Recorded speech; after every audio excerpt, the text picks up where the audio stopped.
The committee will come to order. Without objection, the chair is authorized to declare a recess of the committee at any time. The chair wishes to begin with an apology. I apologize for postponing our meeting from earlier this morning. I understand it has wreaked perhaps a little challenge with members' schedules. Again, I apologize about that. That will be a rare occurrence. At least it allowed more time for the majority and minority to work together and come to a meeting of the minds on a number of concerns that the minority has had, so some good has come of the postponement. For the benefit of new members, don't get used to the seat that you have. This is not our permanent committee room. Ourselves, Ways and Means, I think perhaps one or two other committees have been temporarily kicked out of their permanent hearing rooms under a periodic upgrade and maintenance schedule of the House. We are destined to return to our committee room at the end of March. I'll believe it when I actually see it. As a reminder, until such time, we are nomads, but I want to thank Chairman Schuster for the use of the Transportation and Infrastructure Committee hearing room today. Regrettably, and again, I apologize for rescheduling or postponing, votes on the floor are expected perhaps sometimes within the next half hour, so we will have to deal with that particular interruption. Going back to new members, I would like to not only welcome returning members to the committee on both sides of the aisle, but I wish to welcome all the new members to the Financial Services Committee for the 114th. And while there's a number of policy disagreements we may have, I think we all agree that the work of this committee, the jurisdiction of this committee, is very important to the lives of our constituents, to a healthy economy, providing opportunities for working families. And so I look forward to working with members on both sides of the aisle over the next 24 months to advance the interest of those families. But before we begin, I'd like to take a moment and briefly introduce the new Republican members of the committee.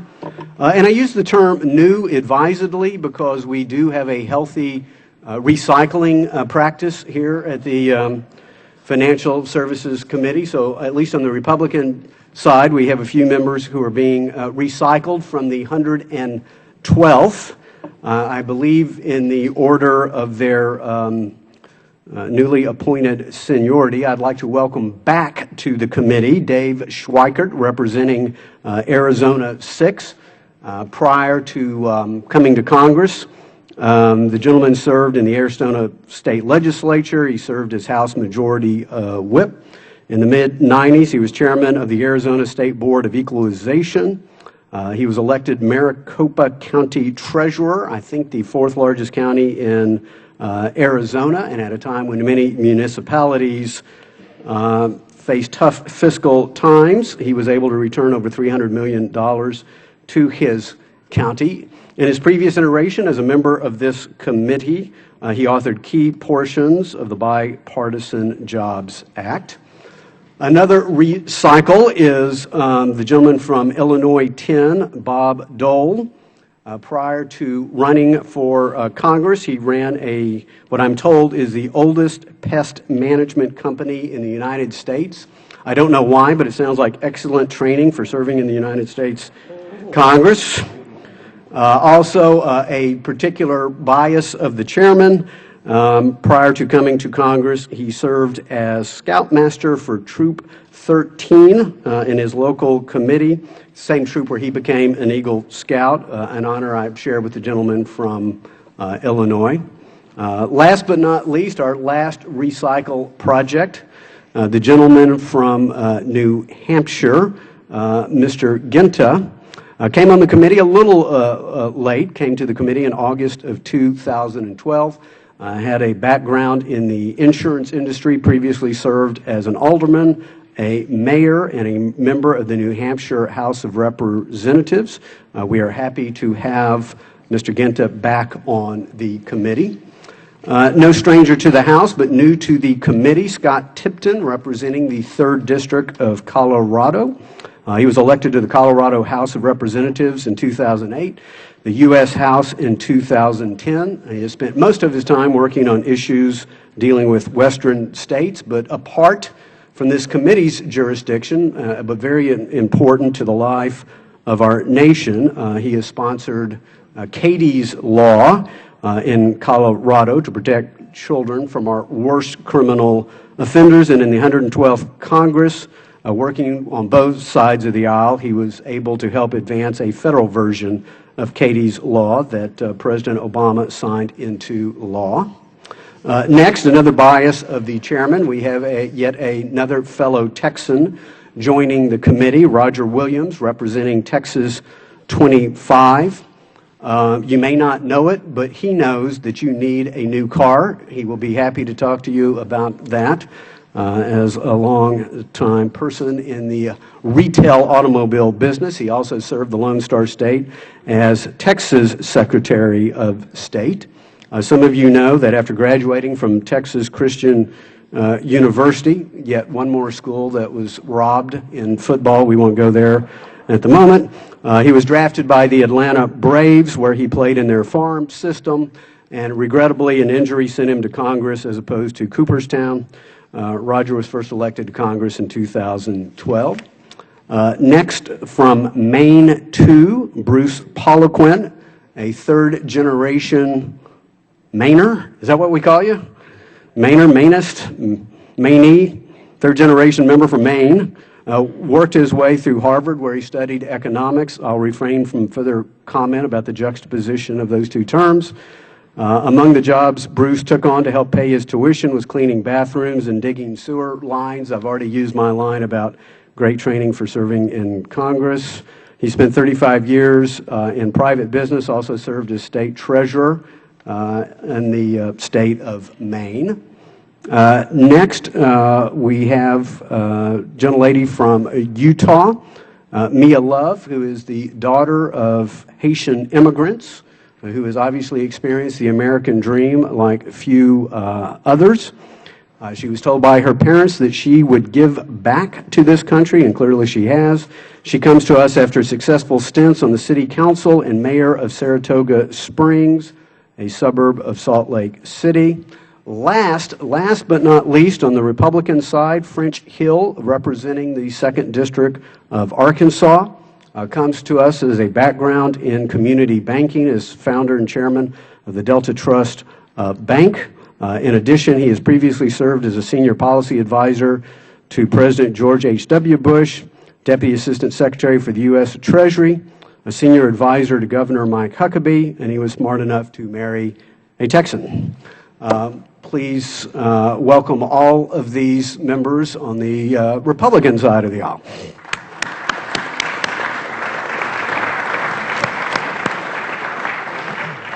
I now invite the ranking member to introduce her new member to the committee. Thank you very much, Mr. Chairman.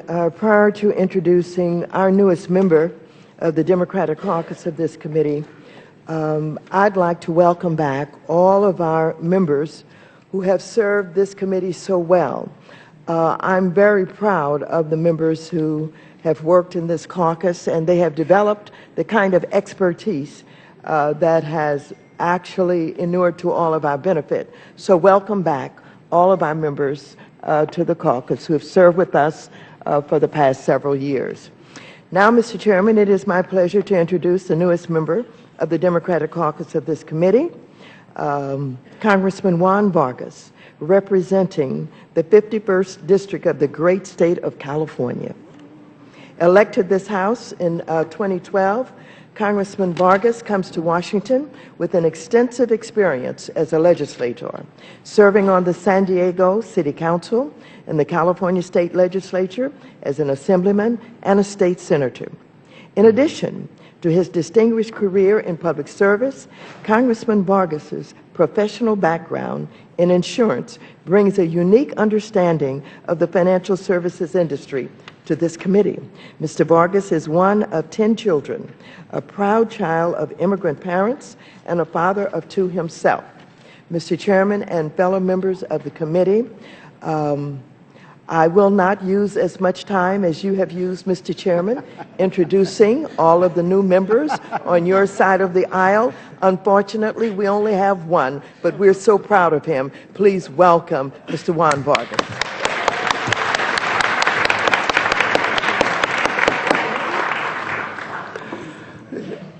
I'm sure with the minority side lack in quantity, they will more than make up for in quality.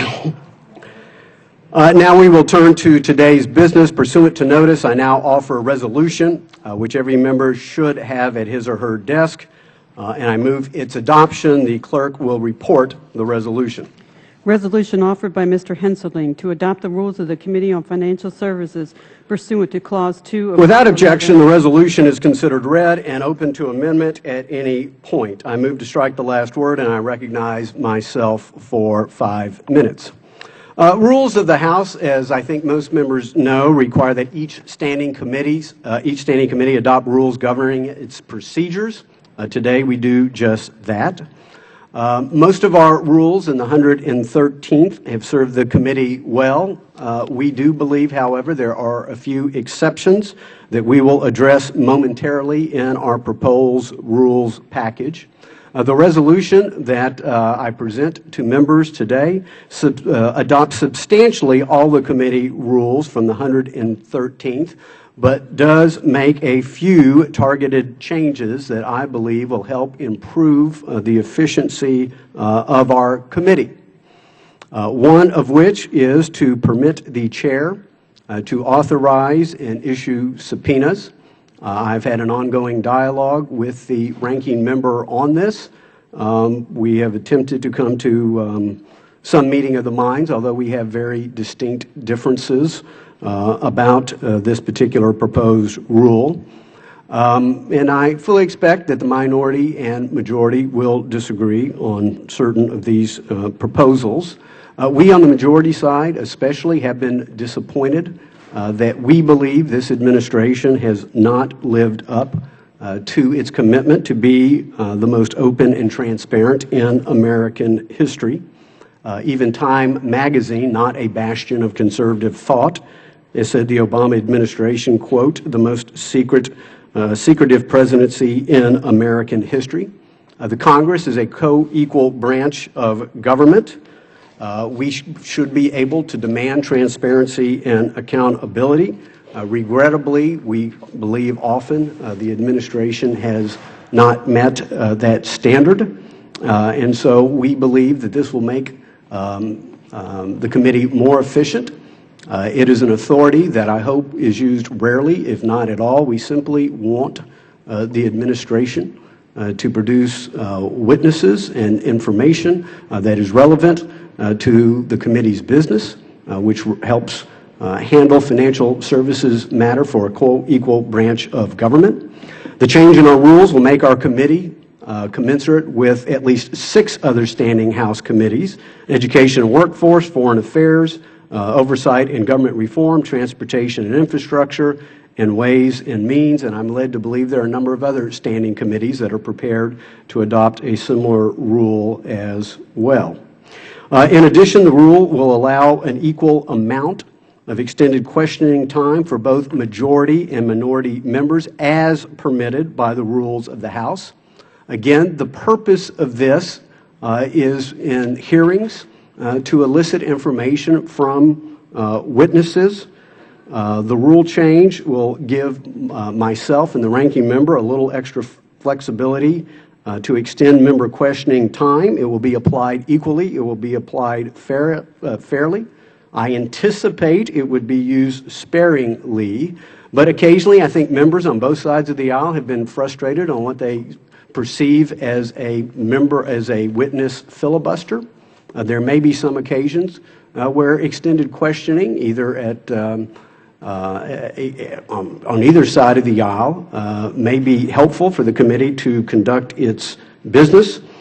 It will not necessarily increase member waiting time and will not reduce the aggregate time that each side is allocated. Again, several other standing committees of Congress already have this rule, have already taken advantage of the House rule. I am unaware that it has proven to be controversial. Next, in the rule proposal, we will reduce the time for opening statements at all hearings to 10 minutes. Members, frankly, on both sides of the aisle have indicated some frustration. This is one of the largest standing committees in Congress, and the idea is most members would prefer to hear from the witnesses as opposed to each other. Members still have the ability to insert their comments into the record. They have the ability to release their comments to their constituents, to release them to the press. But we are hopeful that particularly with a number of administration witnesses that limit the time that they are available to this committee, this will allow for more member questioning of those witnesses. There will not be a change in the rolled vote practices of the committee, but in asking our parliamentarian to do a thorough review of the rules, we believe that the current appendix is either inoperable, not fully consistent, or has not been fully followed by at least by three different chairmen. We wish to clean that language up, but I assure all members and the ranking member that the current practice we wish to continue to honor that practice. Finally, the resolution provides authority to the chair and ranking member to designate their respective members of the subcommittees, as well as their chairman and ranking members, each in accordance with party rules. So after its adoption, I will make Republican memberships and positions official. The committee will reconvene next week to permit the ranking minority member to name Democrats to their subcommittees. Justice Potter Stewart once said that fairness is what justice really is. Based on the precedents of the Financial Services Committee, of which I have served on now for 6 terms, and having carefully observed 3 of my predecessors, I strive to apply these rules fairly and live up not just to the letter of the rule, but the spirit as well. It is my commitment to members on both sides of the aisle. I will continue to do so. With that, I will now yield to the ranking member for her opening statement. Thank you, Mr. Chairman. It is with a sense of deep frustration that I respond to the Republican majority's proposed rules changes to a number of long-standing Financial Services Committee rules for this session of Congress. These changes make a profound shift in authority away from both Republican and Democratic members of this committee, and it places it directly with the chairman. By giving the chairman of this committee the singular authority to issue subpoenas, we're taking a dramatic step away from the democratic tradition of majority rule to a new frontier where one member of this committee can make sweeping decisions regarding its procedures, priorities, and assertion of legal authority. By fundamentally usurping the ability of our committee members to vote on issuing subpoenas and handing that authority to one individual, we're stripping each and every member of this committee, except the chairman, of a core function, that profound responsibility of overseeing the agencies and entities within the jurisdiction of our committee. While this anti-democratic rule change is on its face disturbing enough, it flies in the face of the practice and good faith that we in the minority have extended to the chairman and the majority of this committee in the prior session of Congress.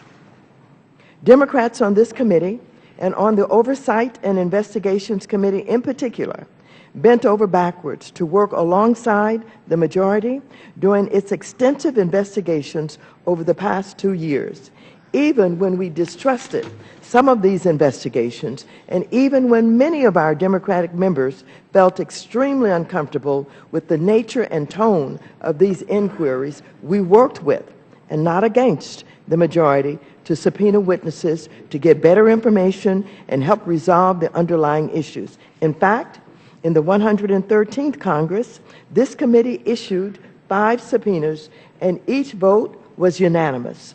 In light of this record, it is highly disappointing, even insulting, that the chairman has chosen a path to consolidate his power in this way. It is nothing less than a hard slap in the face. While this may be the most egregious of the rules changes being proposed today, it is not the only one that is problematic and centralizing in nature. Another important principle that has always governed this committee's hearing proceedings is to ensure that all members get a chance to ask witnesses questions in a fair and timely manner. But a new proposal to dole out a 60 extra minutes of question time takes a step that could not only significantly add to the overall time of our committee hearings, but also prejudice further the wait for our more junior members, both Republican and Democrat, before they get an opportunity to question witnesses. Regardless of the fact that the minority would get half this time, no member of this committee should be afforded the opportunity to monopolize time for questions. We all have the same rights and responsibilities to represent our constituents and look for answers to the important public policy questions. As a junior member of this committee, I remember all too well how frustrating it was to await my turn to offer questions to witnesses. Why are we proposing rules that would make this wait longer and even more frustrating? Our rules already provide for multiple rounds of questions if members have additional questions. I see no reason for this fundamental change. There are some other issues that we will raise that fit into the general theme of fairness, member discretion, and openness. I will describe those areas when we offer specific amendments. However, Mr. Chairman and members, in closing, I just want to underscore how disturbing this trend toward consolidation of decision-making authorities, lack of transparency, and disregard for all of our members' rights really is. Mr. Chairman, we do not always have to agree, but I believe strongly that we should always do our best to try and work together.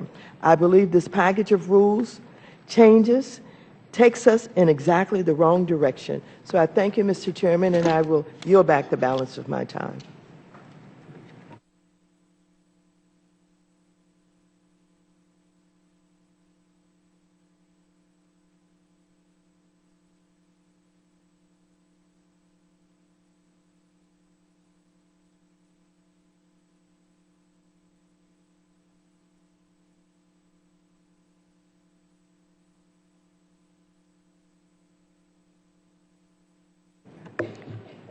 Mr. Chairman, I have an amendment. For what purpose does the ranking member seek recognition? I have an amendment. We will pause for a moment and allow the amendment to be distributed. For benefit of the clerks, I believe it is number 5 that was just copied. We'll pause for a moment and allow the amendment to be distributed. Mr. Chairman. Mr. Chairman. Who is seeking recognition? Over here. Gentleman from Georgia have a parliamentary inquiry? Yes, parliamentary inquiry. Gentleman is recognized. Mr. Chairman, I just wanted to take a moment to reaffirm a couple of points that our ranking member has said. And if this does not sound like a parliamentary inquiry, we're about to debate an amendment, and the gentleman can move to strike the last word and have his 5 minutes. Oh, that would be wonderful. Then I move to strike the last word. Okay, not right now. We will come back to you. We're allowing an amendment to be distributed at the moment. Thank you, Mr. Chairman.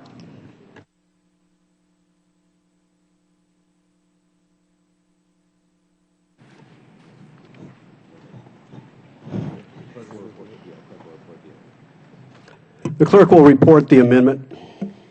Amendment offered by Ms. Waters. On page 1, strike line 19, and in paragraph C5A, add the following new subsection D.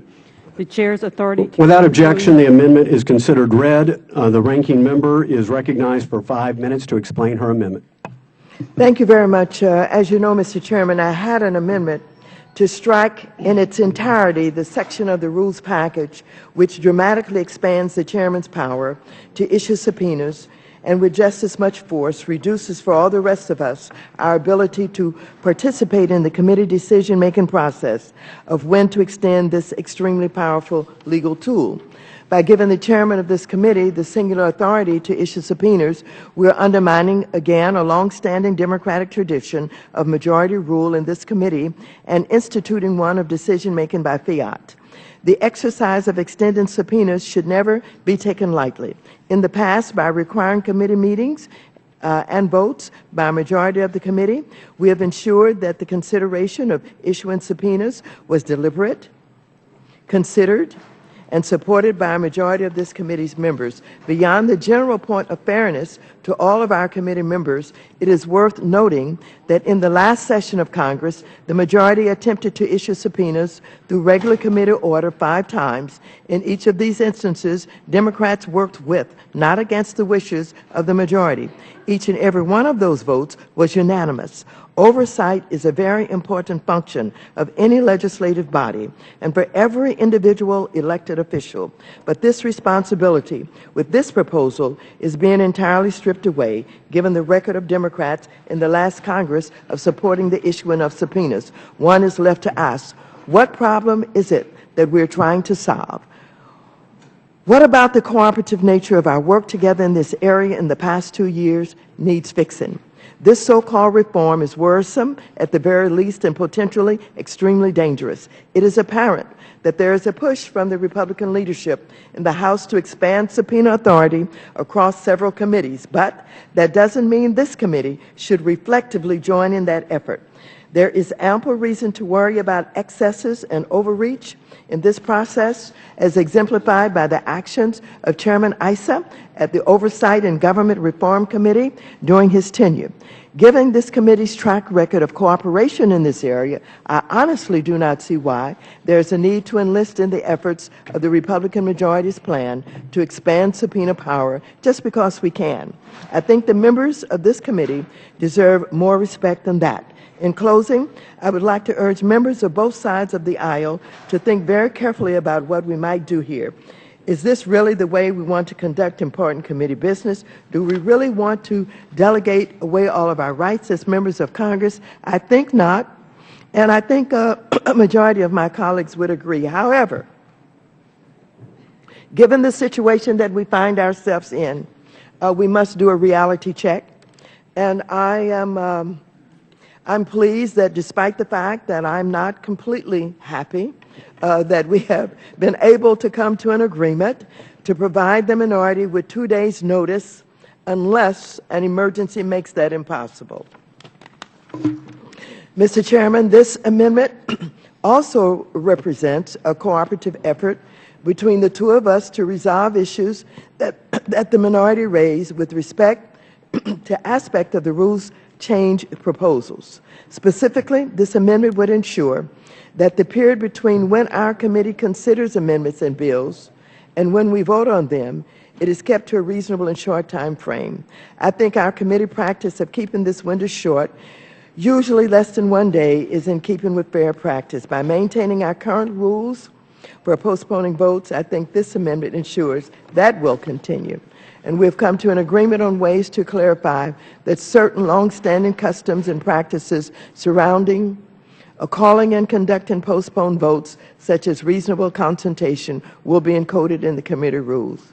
I guess we'll go on with talking about some of these agreements that we have. Secondly, we have agreed that if in the unusual case that the minority is not offered the chance to approve a witness for a hearing, the so-called minority day rule, which gives the minority members of the committee a chance to set a fair hearing within its own witnesses, is conducted in a fair consultative manner, ensuring that if this kind of hearing were ever necessary, the planning and timing of it would meet the needs of our members. So I thank you for working with us on this, and I thank the Chairman for his work on this amendment, and I urge approval of the amendment. I yield back the balance of my time. Chair now recognizes himself for 5 minutes.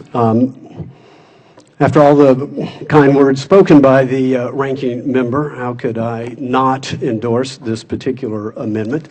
For members' information, this amendment offered by the ranking member does encompass the various compromises that I am recommending that members on the Republican side of the aisle support.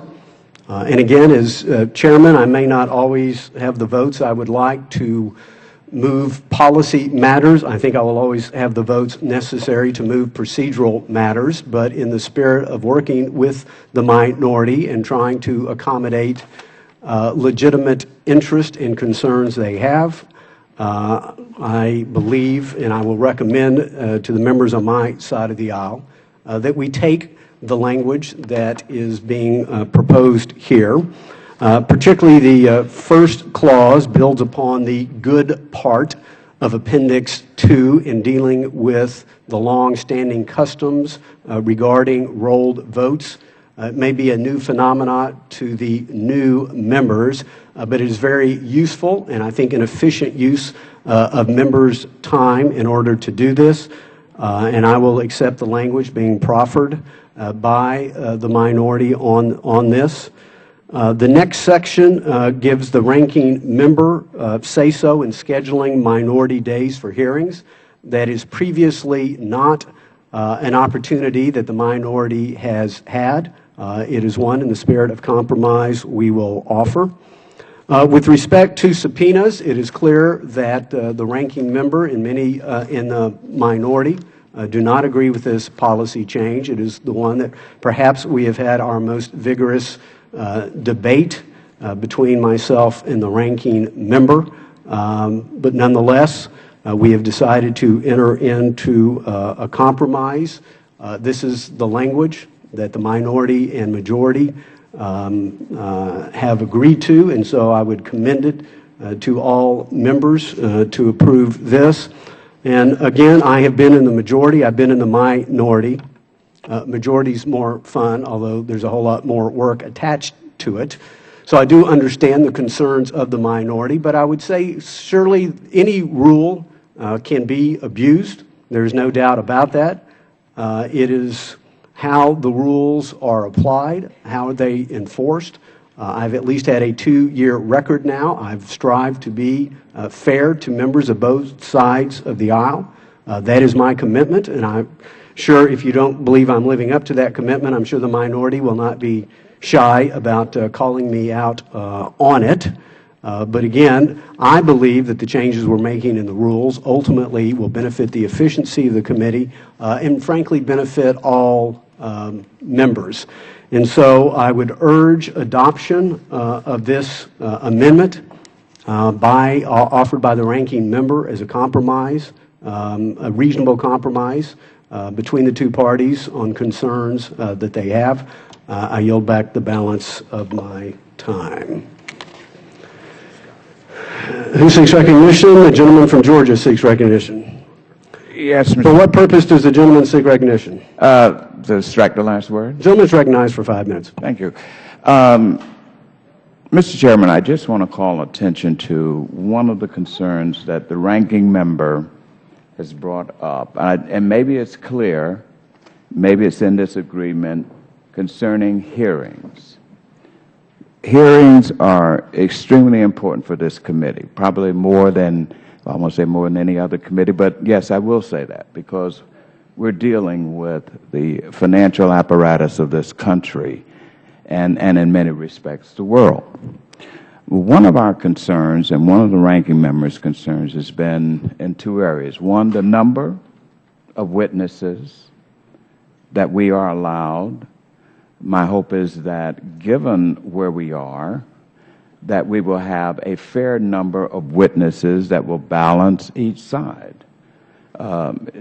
Hearings are where we really hear from the American people and those who must make our deliberations work. Then the other issue is the notification of time. We think it's very important that our side have as much time to make sure we can secure quality witnesses. Oftentimes in the past, we've received short notice to try to reach some of our witnesses who, just like witnesses on the Republican side, have to rearrange their schedules, have to have notification. So like I said, perhaps And incidentally, Mr. Chairman, we had a wonderful dinner last night, very good, and a couple of these things were discussed. But I wanted to make sure that these two things are incorporated to the satisfaction of our ranking member on our side, that we have fairness in the hearings in terms of the number of witnesses on each side, and that we have time to get our witnesses so they can rearrange their schedules and be here.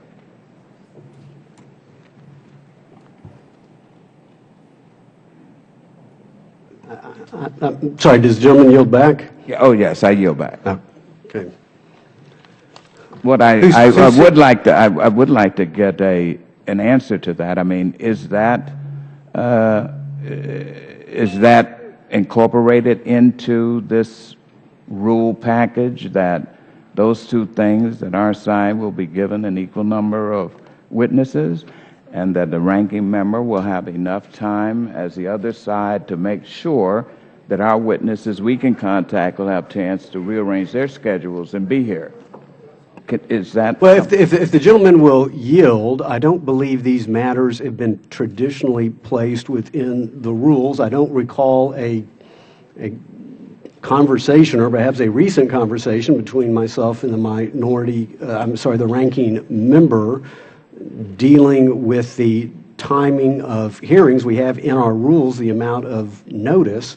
I'm happy to work with the ranking member on that particular issue.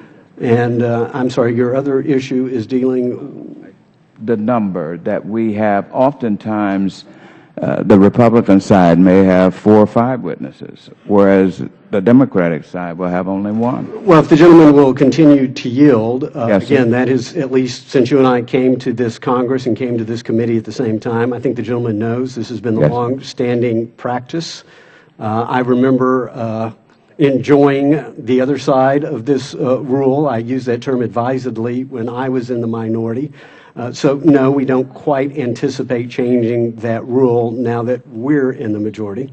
Well, Mr. Chair, I'm not asking for the same. I'm simply saying on many occasions during our years here, one side has had as many as 6 witnesses, whereas the other side's had 1. I'm just simply saying that if we can, given the complexities of the issues that we're dealing with now, and they're growing more and more complex, that I'm just asking for a little more consideration, that if you got 6 witnesses here, maybe we have 2 that are from It's time. I know. I yield to her. Will the gentleman yield? Yes, I would. Let me offer some explanation to the chairman about this aspect of the conversation. One of the things we took a look at in trying to make sure that the minority has an opportunity to be heard was the fact that, yes, we do only have one witness that we are allotted, but in the event that we have no witnesses, we could request what is known as Minority Day, where we could bring in our witnesses and have an opportunity for the discussion that may have been denied to us. Having this conversation with the members on this side of the aisle, they brought up several things, and Mr. Scott just revisited that in what he was attempting to share with you a moment ago, and that is, yes, raising the fact that we would like to have more witnesses. No, we did not negotiate that. We did not talk about that. But this is a concern of the minority, and of course, the time that our members would have in order to question the witnesses, et cetera. So this is a conversation that we have been engaged in, and Mr. Scott feels very strongly about that. I feel strongly about that, and I would hope that there was some room for some modification at some point around these kinds of issues.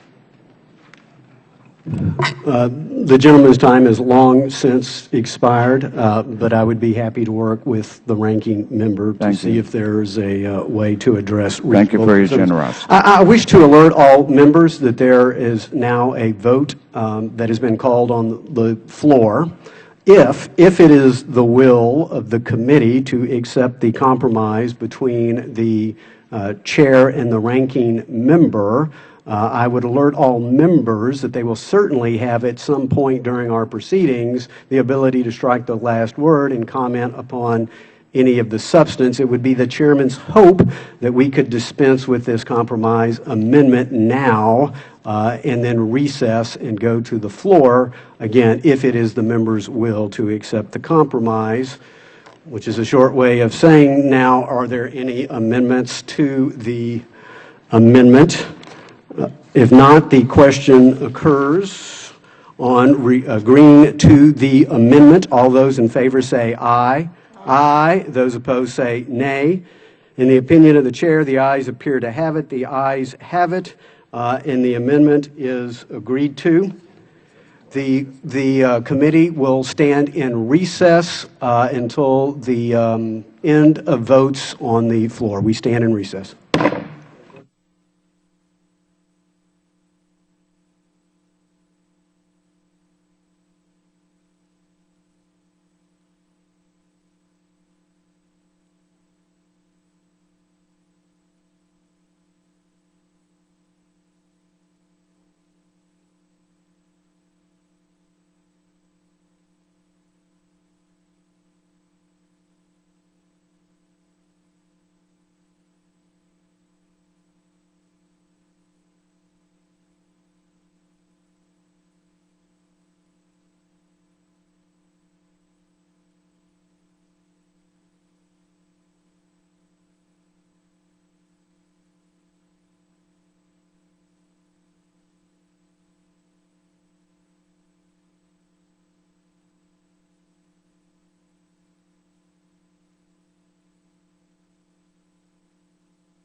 The committee will come to order.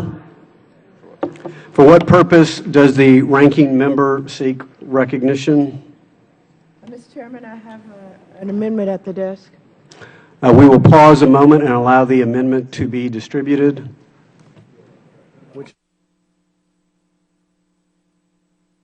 Two lines of strike.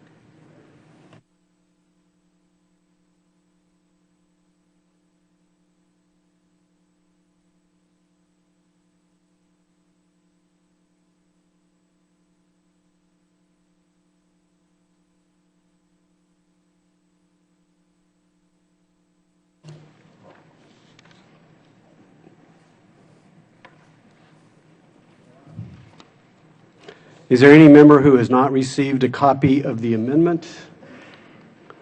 The clerk will report the amendment. Amendment offered by Ms. Waters. On page 2, strike lines 21 through 24. Without objection, the amendment is considered read. The gentlelady is recognized for 5 minutes to explain her amendment. Thank you very much. Mr. Chairman, this amendment would strike two proposed changes in our rules. The first is a change to undermine our 5-minute rule for witness questioning. As you well know, our committee rules provide members with an equal 5 minutes across the board to question witnesses. Although all members receive 5 minutes, for some hearings, particularly some of our most important hearings, time limitations preclude some of our more junior members from getting time.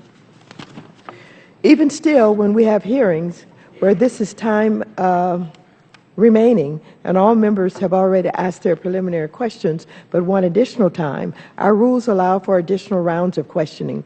But now, rather than following our established procedure, you are proposing to have an additional 30-minute time block per side for members of our choosing to use however they'd like, including for a filibuster. Without any safeguards surrounding this extra time, senior members could monopolize time to the detriment of junior members, both Republican and Democrat, who often sit and wait for long periods of time to ask questions during hearings. By giving out an additional 60 minutes of question time to be distributed at any given moment and at a length of up to 30 minutes, I'm afraid we could make our committee proceedings far more cumbersome and for many of our members far less fair. I'm very worried that this change in procedure could slow proceedings down significantly. I was once a junior member of this committee, as were you too, Mr. Chairman. I'm sure we both shared in the frustration of trying very hard to be an active member of the committee, only to be thwarted by time, weight, and conflicting schedules. This proposal would only add one more layer, a large layer of unpredictably and potential confusion to many of our members who are already asked to wait patiently every time we hold a hearing. I hope we do not exercise this rules change. And so this amendment would strike this new filibuster block of time and retain our current procedures of 5 minutes per member. I yield back the balance of my time. Gentlelady yields back. The chair will recognize himself for 5 minutes. I understand the ranking member's concerns. Again, I would say this. This might not be an issue if she was in a position to assure that we could have greater access to administration witnesses who typically limit the time that they are before the committee. And so often there is not, the witness is no longer there for a second round of questioning. I agree the most important thing that we do in hearings is hear from the witnesses, and unfortunately, some witnesses are better at the filibuster than others. I'm more concerned, frankly, at the witness filibuster than the member filibuster. And yes, I would concur with the ranking member having some frustrations as a junior member in waiting what appeared to be an interminable amount of time in order to ask questions. But I would assure the ranking member, and regardless of the disposition of her amendment, that I'd be happy to work with her on a memorandum of understanding, and I feel confident that this can be designed in such a way that members, junior members, are not necessarily inconvenienced in the amount of time that they have to stay in the committee. For example, if The majority side decided to allow one member 10 minutes of questioning time. That exact time block would be made available to the minority, in which case 2 members could speak in that 10 minutes, which means that a junior member is not necessarily prejudiced on how much time he or she waits to deliver their comments. And it is simply an opportunity and an authority. It need not be exercised by the minority. If the ranking member never wishes to exercise this, if it is exercised on the majority side, I would be very willing to enter into a memorandum of understanding that says the exact same time block is immediately made available to the minority. The minority would also have my assurance that this would be applied fairly, and if we were coming towards the end of a hard stop time for an administration witness, I would never allow the time block to be exercised in such a way that it would subtract from the aggregate amount of time that either side had. So again, regardless of the disposition of the ranking member's amendment, I believe it can be designed in such a way to at least ameliorate what I think is her most serious concern. And after the disposition of this, I'd be happy to work with her on a memorandum of understanding that might better memorialize this. Again, I think it is an important opportunity and authority to have. I don't necessarily see it as one that is exercised on a consistent basis. Although our committee doesn't have experience with this, several other standing committees do. It is a long-standing practice of a number of our standing committees. I am unaware that it is proven to be highly controversial, and I think occasionally can be very helpful to elicit testimony from a witness. I am aware that one of my predecessors, Democrat Chairman Frank, frankly a little bit outside the rules, on more than one occasion accorded an extended block of time to a member, in one case 12 minutes. It was a rare occasion. But if done, I think it should be done in accordance with the rules and not in breach of the rules.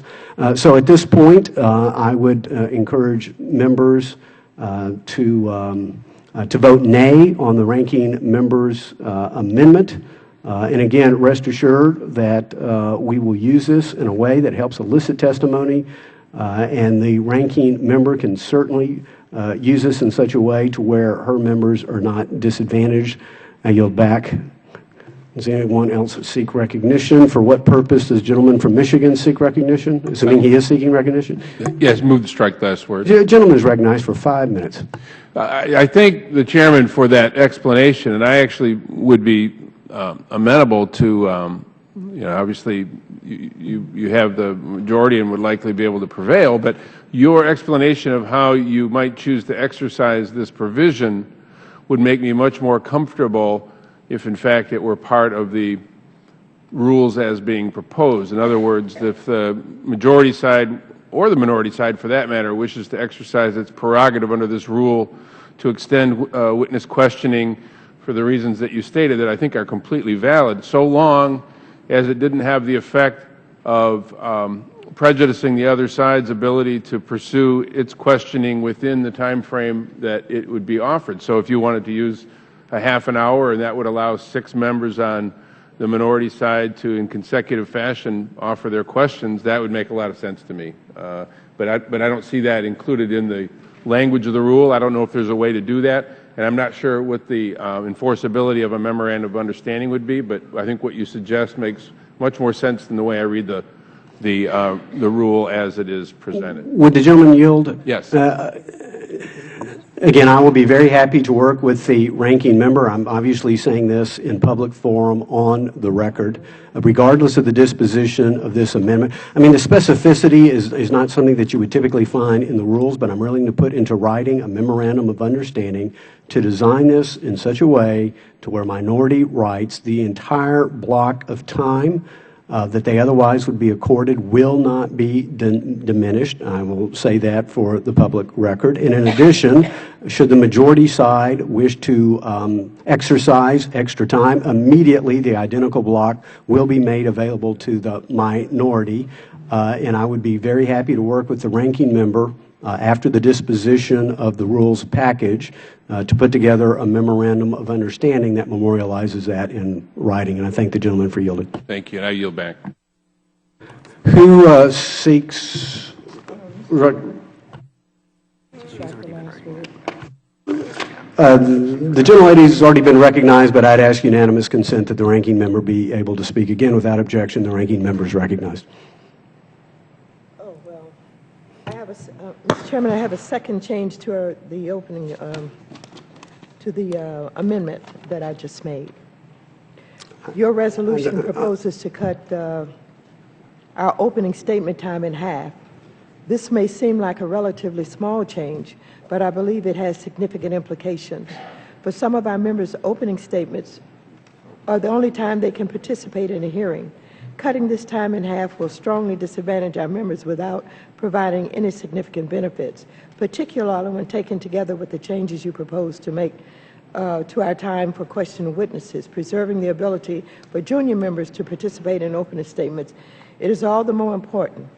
5 minutes to be divided among several members is simply not enough time to effectively participate in a hearing. And so this amendment would also strike your change and retain our current rules that provide for 20 minutes total and 10 minutes per side for opening statements. So I would urge my colleagues to support this amendment, and I yield back the balance of my time. Gentlelady yields back. Are there any amendments to the amendment? If not, the question is on agreeing to the amendment. All those in favor say aye. Those opposed say nay.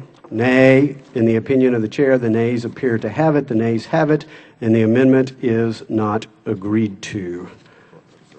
For what purpose does the ranking member seek recognition? I have an amendment at the desk. We will pause for a moment and allow the amendment to be distributed. Thank you for.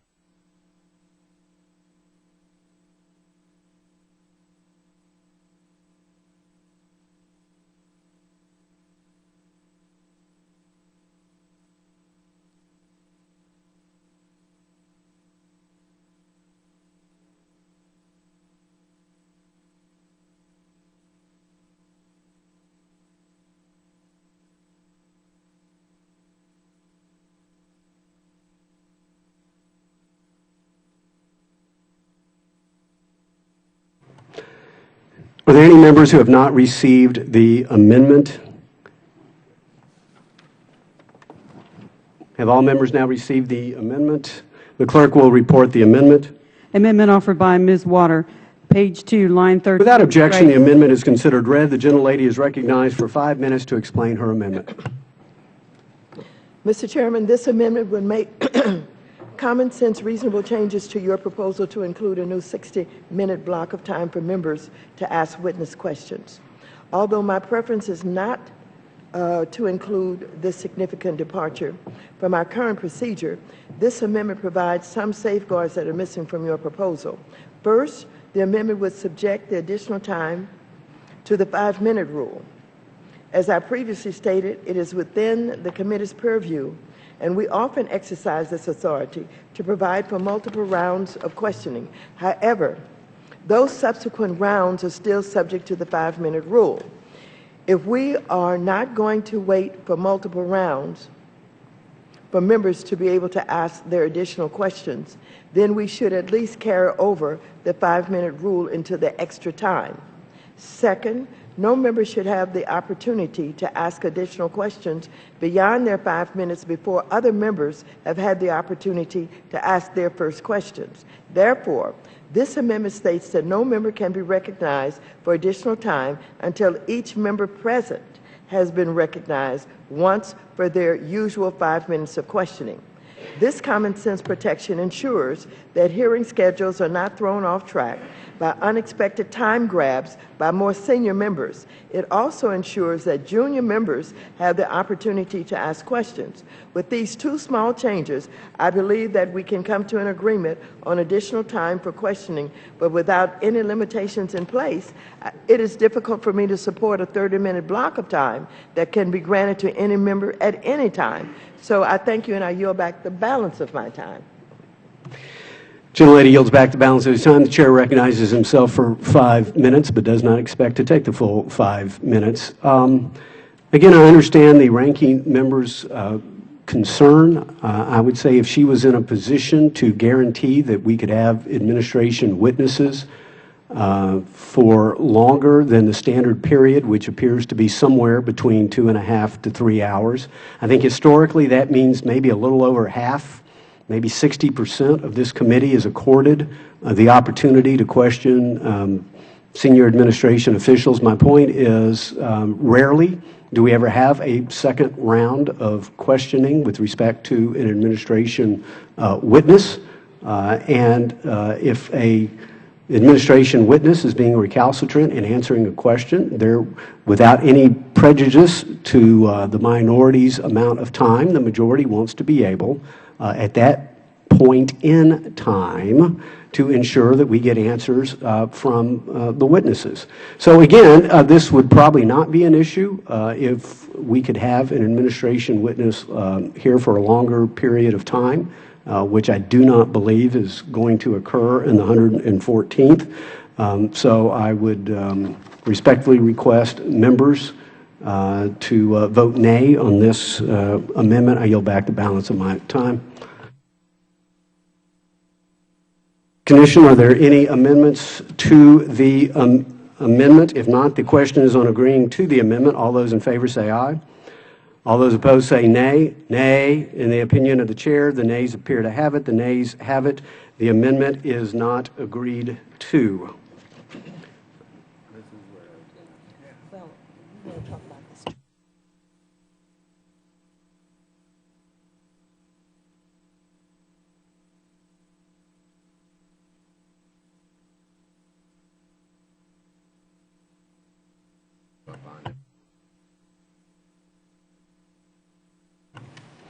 The chair wishes to inform members that the ranking member had anticipated offering another amendment to codify certain policies on transcribed interviews.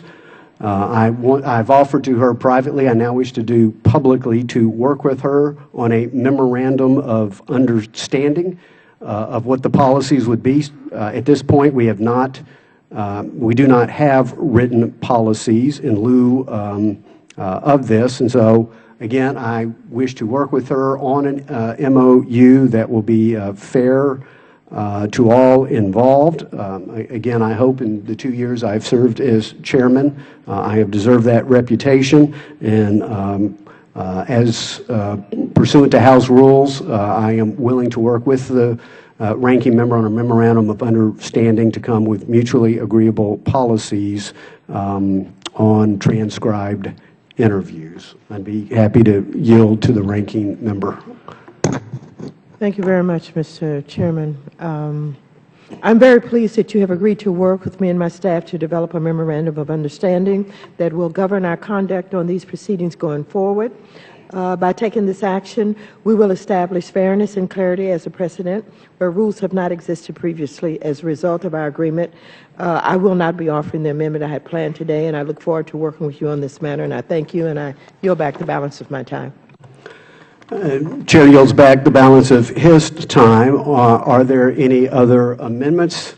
If there are no further amendments, without objection, the previous question is ordered. The committee will stand in recess until 10 a.m. tomorrow morning.